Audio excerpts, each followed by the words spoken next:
दो निशान, दो विधान, दो प्रधान, नहीं चलेंगे नहीं चलेंगे.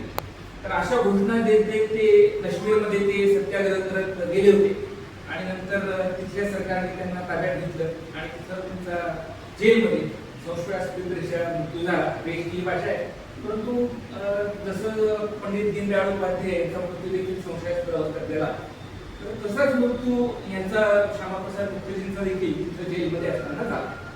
म्हणजे त्यांना मारण्यात आलं.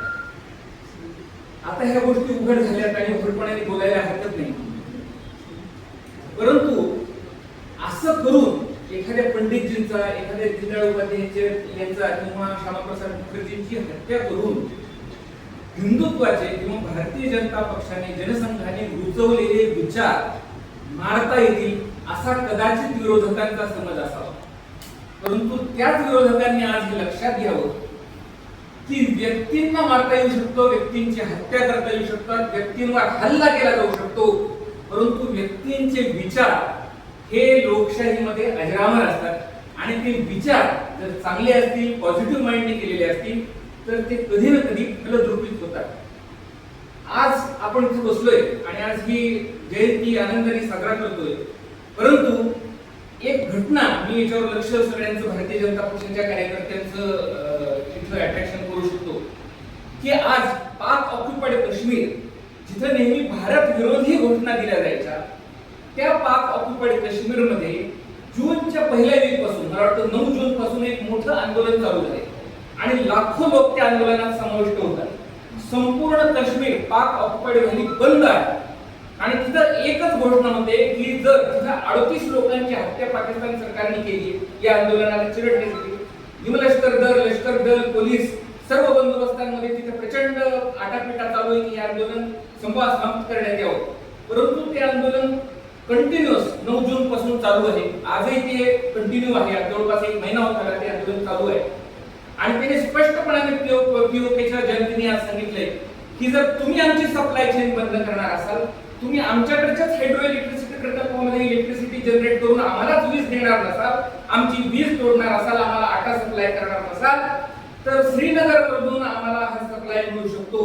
अशा जाहीर घोषणा तिथं करण्यात आलेल्या आहेत आणि हे इंडिकेशन आहे की पाक ऑक्युपाईड काश्मीर हा केवळ लष्करी बळाने नव्हे तर तिथल्या जनतेच्या आकांक्षाची पूर्तता म्हणून आज नव्हे तर उद्या भारतामध्ये, भारतीय गणराज्यामध्ये निश्चितपणाने सामील होईल.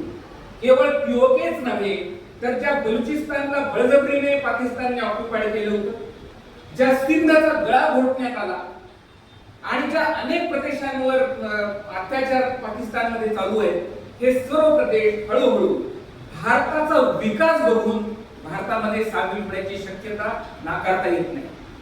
जगामध्ये एक उदाहरण आहे पश्चिम जर्मनी आणि पूर्व जर्मनी.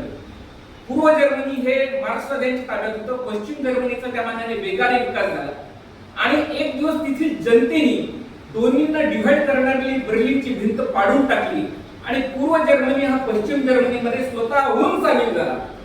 त्याच पद्धतीने कदाचित लष्करी बळावरच्या तुलनेवर तर 8 दिवसात पाकिस्तान घेणं शक्य आहे, परंतु पाकिस्तानी जनतेच्या विकासाच्या आकांक्षा पूर्ण करण्यासाठी म्हणून तरी अखंड भारताचं स्वप्न एक ना एक दिवस साजरं केलं जाईल. तसा नकाशा मोदीजींनी संसदेच्या भव्य सभागृहामध्ये लावलेला आहे. आपण एक दिवस जाऊन बघू अखंड भारताचा. तर ही अखंड भारत ही संघाची, जनसंघाची जी कल्पना आहे ती हळूहळू वेगळ्या मार्गाने प्रत्यक्षात येईल.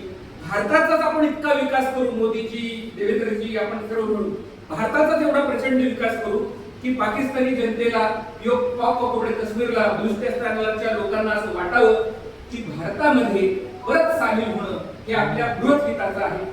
चीनने स्वतःचा नसताना तिबेट अक्वायर केला.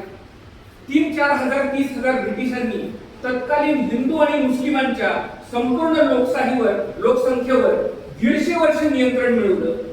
तर भारतीय प्रशासन व्यवस्थेमध्ये ही ताकद निश्चितपणाने आहे की एवढा मोठा जनसमुदाय जो आपल्यापासून तुटला आहे, आपल्या काही चुकीच्या अतिशय हृदय स्मृती तिथं आहे, तर ह्या सगळ्या पाकिस्तान सगट संपूर्ण अखंड भारत परत एकदा सामील होईल. श्यामाप्रसाद मुखर्जींचं हे स्वप्न आणि जनसंघाने बघितलेलं, संघाने बघितलेलं हे स्वप्न एक ना एक दिवस निश्चितपणाने विकासाच्या आणि प्रगतीच्या मार्गाने साकार होईल अशी मनोकामना करू आणि हा दिवस आपण या दिवसानिमित्त सर्वजण आलात त्याबद्दल